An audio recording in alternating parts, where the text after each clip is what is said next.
कहानी की शुरुआत होती है जापान से हजारों मील दूर रहने वाले योद्धा यांग से, जो बचपन से ही सैड फ्लूट क्लैन के साथ तलवारबाजी की ट्रेनिंग कर रहा था। वो दुनिया का सबसे बढ़िया तलवारबाज बनना चाहता था, जिसके लिए उसे दुश्मन जाति के सरदार टिम का मुकाबला करना पड़ा। इस युद्ध में यांग ने टिम के साथ उसकी जाति के सभी लोगों को मौत के घाट उतार दिया, और अंत में जब उसे टिम की नन्ही बच्ची दिखाई दी तो वो उस पर तलवार नहीं उठा पाया। इसी वजह से उसके अपने साथी ही उसके दुश्मन बन गए, क्योंकि उनका मानना था कि जब तक टिम की जाति का एक भी अंश जिंदा है तब तक उनकी जीत पूरी नहीं होगी। अब सैड फ्लूट क्लैन के सभी योद्धा हाथ धोकर यांग के पीछे पड़ गए। इसीलिए यांग को मजबूरन अपना घर जलाना पड़ा और वो समुद्र के रास्ते से यूएसए चला गया। यूएसए में उसे अपने पुराने दोस्त स्माइली के यहाँ जाना था, और जब यांग टोमा नाम के गांव में पहुंचा तो उसे खबर मिली कि स्माइली तो 3 साल पहले ही गुजर गया। उधर जब यांग के मास्टर शिन ने उसके जले हुए घर की तलाशी ली तो उसे उसी जहाज कंपनी का अध जला हुआ कागज मिला जिसकी मदद से यांग यूएसए गया था। तब शिन भी अपनी सेना को इकट्ठा करके यांग के पीछे अमेरिका की ओर निकल पड़ा।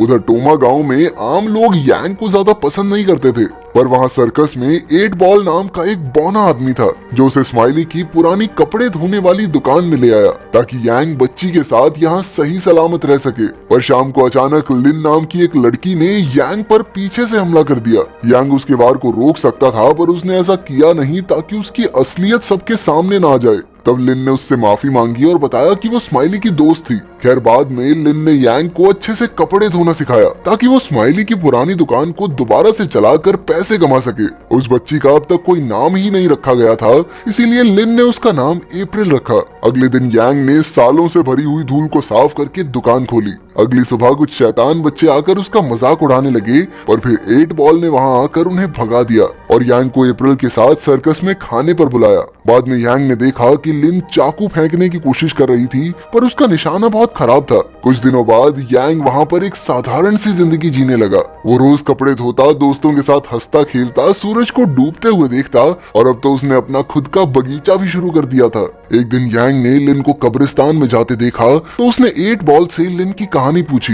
8 बॉल ने बताया कि कई साल पहले इस गांव पर एक करप्ट कर्नल ने हमला कर दिया था और उसे अपने मनोरंजन के लिए एक लड़की चाहिए थी, तो उसने लिन को चुना। कर्नल उसे पास के कमरे में ले गया, पर वहाँ लिन ने उबलती ग्रीस के पैन से कर्नल पर हमला करके अपनी जान बचाई। फिर वो बाहर भागी तो कर्नल ने उस पर गोली चला दी। तभी उसके माँ बाप और भाई उसे उठाने आए, पर कर्नल ने उन्हें भी गोली मार दी। बाद में जब लोगों ने लाशें उठाई तो पता चला कि लिन का पूरा परिवार तो मर गया, लेकिन वो किसी तरह जिंदा बच गई थी। अगले दिन यांग ने देखा कि लिन अपने खराब निशाने को लेकर काफी परेशान थी। तब यांग ने उसकी मदद करने का फैसला किया और उसे सर्कस में ले जाकर निशाना लगाना सिखाया। यांग ने उसे समझाया कि उसके फेंकने के तरीके में कोई दिक्कत नहीं है, प्रॉब्लम है सारी ध्यान लगाने की। इसीलिए यांग ने उसकी आंखों पर पट्टी बांधकर उसे अपने ऊपर चाकू फेंकने को कहा। आखिरकार लिन के सारे निशाने बिल्कुल ठीक लगे, और तब लिन ने कहा शुक्रिया सैड फ्लूट। उसकी ये बात सुनकर यांग हक्का बक्का रह गया। दरअसल लिन ने स्माइली की कहानियों से अंदाजा लगा लिया था कि यांग सैड फ्लूट क्लैन का ही एक योद्धा है। इसके बाद यांग ने अपनी पूरी कहानी बताई। उसके पिता एक आम किसान थे जिन्हें एक योद्धा ने सिर्फ इसलिए मार दिया क्योंकि वो अपनी तलवार की टेस्टिंग कर रहा था। उस दिन यांग ने फैसला कर लिया कि वो दुनिया का सबसे बेहतर तलवारबाज बनेगा। यांग को उदास देखकर लिन ने उसे अपनी माँ का नेकलेस तोहफे में दिया, तो यांग ने भी उसे अपनी तलवार दिखाई जिसे उसने हमेशा के लिए सील करवा दिया था ताकि वो फिर से किसी की जान न ले सके। खैर उसके पास कुछ छोटी तलवारें थी जिससे उसने लिन को ट्रेनिंग देनी शुरू कर दी। ये सब देखकर गांव में रहने वाला शराबी रॉन काफी हैरान हुआ। उधर शिन और उसकी पूरी फौज ने एक शिप के सभी लोगों को मारकर उस पर कब्जा कर लिया था। वो तेजी से अमेरिका की तरफ बढ़ रहे थे, पर शिन के हिसाब से अमेरिका जैसे विशालकाय देश में भी वो यांग को आसानी से ढूंढ निकालेगा। जरूरत पड़ने पर जैसे ही यांग अपनी तलवार की सील को तोड़ेगा तो उन्हें उसी समय उसकी लोकेशन का पता चल जाएगा। इधर यांग आराम से अपने रोजमर्रा के काम करके जिंदगी बिता रहा था। लिन की ट्रेनिंग जोरों शोरों पर थी और धीरे धीरे अप्रैल भी चलना सीख गई। जब क्रिसमस का समय आया तो सर्कस ग्रुप ने एक पार्टी रखी। यांग भी वहां गया, पर उसने डांस वांस नहीं किया। खैर जब लिन उसके पास आई तो वो दोनों फिर से ट्रेनिंग में लग गए। आखिरकार लिन ने मौका देखकर यांग की गर्दन पर तलवार रख दी। पहली बार लिन की तलवार यांग की गर्दन तक पहुंच गई थी। उसके इतना करीब आते ही लिन खुद को रोक नहीं पाई और उसने उसे चूम लिया। तभी अचानक उसी करप्ट कर्नल और उसकी फौज ने एक बार फिर से गांव पर हमला कर दिया। इस बार कर्नल के चेहरे पर एक मुखौटा था, क्योंकि पिछली बार लिन के वार से उसका चेहरा थोड़ा जल गया था। उसने पार्टी में जबरदस्ती घुसकर सर्कस के लोगों पर अत्याचार करने शुरू कर दिए। उसके आदमी जोकर को अपना निशाना बनाकर उसके आसपास गोलियां चलाने लगे। इसके बाद कर्नल ने जोकर के पैर में गोली मारकर कहा कि उसे आज रात के लिए एक लड़की चाहिए। गांव वाले जानते थे कि आज लिन बदला लेने की कोशिश जरूर करेगी, इसीलिए उन्होंने उसे एक कमरे में कैद कर दिया। यांग ने उसकी सारी तलवारें भी ले ली ताकि वो रस्सी को काट न सके, लेकिन लिन ने अपने जूतों के अंदर एक चाकू चिपका रखा था और उन सब के जाने के बाद उसने खुद को आजाद कर लिया। उधर कर्नल ने एक शादीशुदा औरत को चुना तो उसका पति उसे बचाने के लिए आया, मगर फिर कर्नल ने उन दोनों को ही गोली मार दी। तभी उनकी बेटियां रोती हुई दौड़ कर आई तो कर्नल रात के लिए उन्हें ही उठा कर ले गया।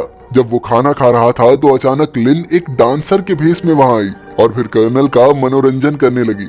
उधर गांव वालों ने देखा कि लिन भाग गई थी और जब यांग को इसकी खबर मिली तो उसने लिन को बचाने के लिए अपनी तलवार को फिर से खोलने का फैसला किया। जैसे ही उसने सील को तोड़ा तो तलवार खुलने की गूंज सीधा शिन के कानों में पड़ी और वो अपनी फौज को लेकर उसी दिशा में निकल पड़ा।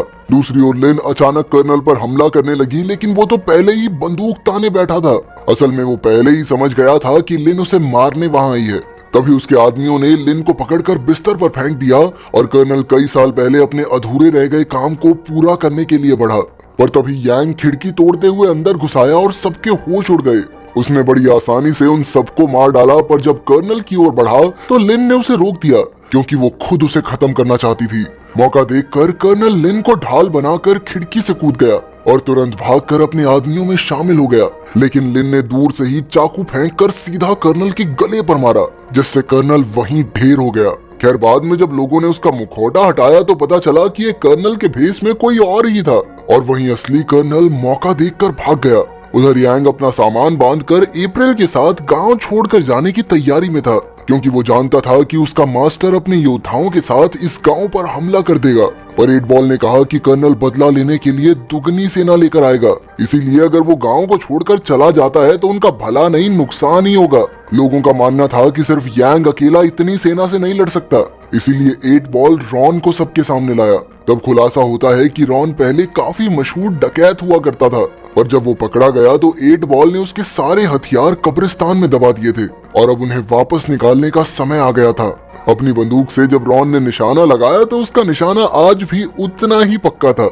उधर लिन जानती थी कि यांग लड़ाई के बाद चला जाएगा, इसीलिए उसने भी यांग के साथ जाने की बात कही।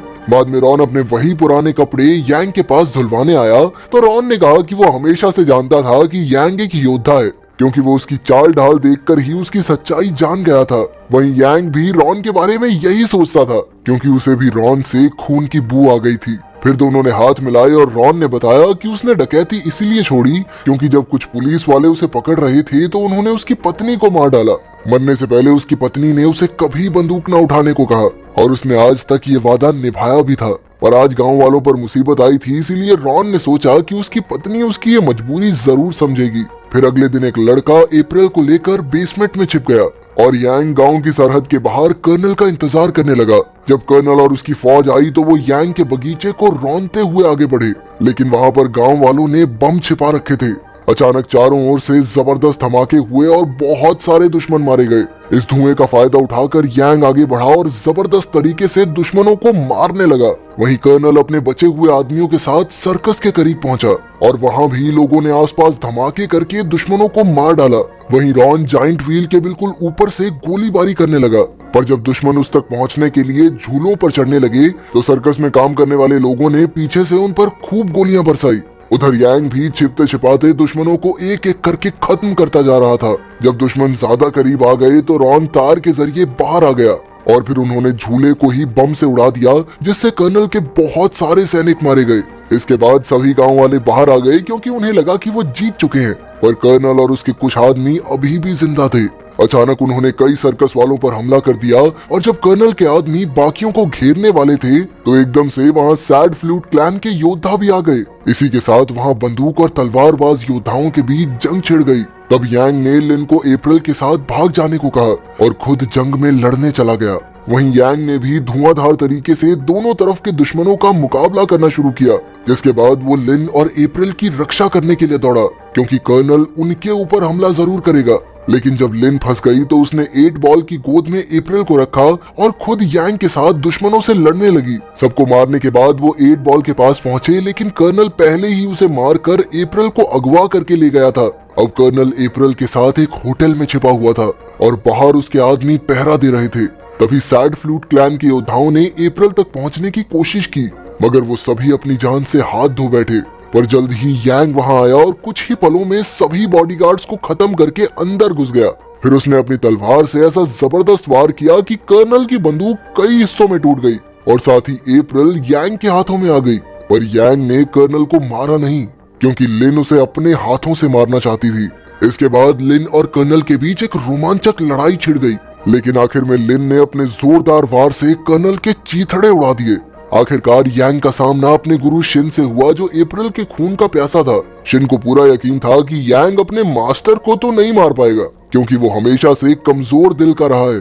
बचपन में जब उसे एक मासूम पिल्ले को मारने को कहा गया था, उसने तब भी अपना हथियार नहीं उठाया था, लेकिन यांग अपनों के लिए कुछ भी कर सकता था। इसीलिए वो अप्रैल की जान बचाने के लिए शिन को मारने से भी नहीं कतराया। आखिरकार उसने शिन को खत्म कर दिया, लेकिन अब वो भी ज्यादा समय तक यहाँ रुक नहीं सकता था। वो समझ गया था कि अगर अप्रैल और लिन उसके साथ रहेंगे तो उनकी जान भी खतरे में रहेगी।